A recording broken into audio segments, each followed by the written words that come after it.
แจ้งการถึงผู้ประกอบการธุรกิจที่ดินและคอนโดให้เร่งเฮ็ดใบอนุญาตถ้าบ่มีจะบ่สามารถออกใบตาดินและถึงขั้นถึกโจะทะเบียนวันที่26มีนาคม2026ผ่านมานี้กรมคุ้มครองและพัฒนาที่ดินกระทรวงเกษตรกรรมและสิ่งแวดล้อมออกแจ้งการถึงบุคคลนิติบุคคลบรรดาบริษัทของคนลาวและคนต่างประเทศที่เคลื่อนไหวธุรกิจเกี่ยวกับที่ดินและธุรกิจคอนโดมิเนียมในขอบเขตทั่วประเทศเรื่องการขอใบอนุญาตดำเนินธุรกิจเกี่ยวกับที่ดินและธุรกิจคอนโดมิเนียมภายในสาธารณรัฐประชาธิปไตยประชาชนลาวรวมทั้งผู้ที่เฮ็ดบริการให้คำปรึกษาและเป็นนายหน้าให้แก่บุคคลอื่นเกี่ยวกับที่ดินตามมาตราที่18ของข้อตกลงว่าด้วยธุรกิจเกี่ยวกับที่ดินฉบับเลขที่4392/กสศ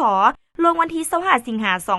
2022ในขอบเขตทั่วประเทศที่ยังบ่ได้รับอนุญาตดำเนินธุรกิจให้หิบฮ้อนเข้ามาพัวพันขอใบอนุญาตดำเนินธุรกิจนำกรมคุ้มครองและพัฒนาที่ดินหรือแผนกกสิกรรมและสิ่งแวดล้อมแขวงนครหลวงเวียงจันทน์ในระยะผ่านมากรมที่ดินกระทรวงทรัพยากรธรรมชาติและสิ่งแวดล้อมในเมื่อก่อนได้ออกแจ้งการคือครั้งที่1แจ้งการเกี่ยวกับการขออนุญาตดำเนินธุรกิจเกี่ยวกับที่ดินฉบับเลขที่0906/กสศกทดลงวันที่14มีนาคม2023ครั้งที่2แจ้งการห้ามออกใบตาดินใหม่ให้ผู้ซื้อสิทธิ์นำไส้ที่ดินจากการจัดสรรดินแบ่งขายเป็นตอนที่มีลักษณะธุรกิจฉบับเลขที่2522/กสศกทดลงวันที่10เมษายน2024ครั้งที่3แจ้งการจัดตั้งปฏิบัติดำรัสว่าด้วยคอนโดมิเนียมฉบับเลขที่2428/กสศกทดลงวันที่7พฤษภาคม2024ครั้งที่4แจ้งการขออนุญาตดำเนินธุรกิจคอนโดมิเนียมอยู่ภายในสาธารณรัฐประชาธิปไตยประชาชนลาวฉบับเลขที่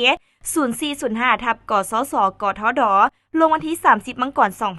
2025อิงใส่แจ้งการในระยะผ่านมาเห็นว่ายังมีหลายบริษัทบุคคลนิติบุคคลที่ยังบ่ได้รับอนุญาตดำเนินธุรกิจจากภาคส่วนที่เกี่ยวข้องมีการลงโฆษณาเฮ็ดการตลาดของตนในการซื้อขายสิทธิ์นำไส้ที่ดินโครงการจัดสรรดินขายการซื้อขายกรรมสิทธิ์ห้องสุดคอนโดมิเนียมผ่านช่องทางสื่อสังคมออนไลน์เป็นจำนวนหลายฉะนั้นเพื่อเป็นการหันเข้าสู่ระเบียบกฎหมายและนิติกรรมต่างๆของกรมคุ้มครองและพัฒนาที่ดินได้มีการแต่งตั้งคณะกวดการลงสมทบกับแขนงการที่เกี่ยวข้องขันแขวงและเมืองเพื่อลงติดตามกวดการและเก็บกำข้อมูลถ้าเห็นว่ากวดพบเห็นบุคคลนิติบุคคลบรรดาหัวหน่วยธุรกิจใดที่บ่ทันมีใบอนุญาตดำเนินธุรกิจทางเจ้าหน้าที่จะได้ปฏิบัติมาตรการคือครั้งที่1กล่าวเตือนเฮ็ดบทบันทึกและแนะนำให้เข้ามาขอใบอนุญาตดำเนินธุรกิจตามระเบียบการภายใน10วันราชการพร้อมทางแจ้งให้แผนกกสิกรรมและสิ่งแวดล้อมแขวงนครหลวงเวียงจันทน์บรรดาห้องการกสิกรรมและสิ่งแวดล้อมเมืองนครห้ามออกใบตาดินใหม่หรือโอนสิทธิ์นำไส้ที่ดินให้บุคคลนิติบุคคลและบริษัทดังกล่าวจนกว่าจะได้รับอนุญาตถูกต้องตามระเบียบกฎหมายครั้งที่2เฮ็ดบทบันทึกพร้อมทั้งประสานหาแขนงการที่เกี่ยวข้องเพื่อสั่งโจะการเคลื่อนไหวใบทะเบียนวิสาหกิจชั่วคราวครั้งที่3เฮ็ดบทบันทึกพร้อมทั้งประสานหาแขนงการที่เกี่ยวข้องเพื่อสั่งโจะและถอนใบทะเบียนวิสาหกิจ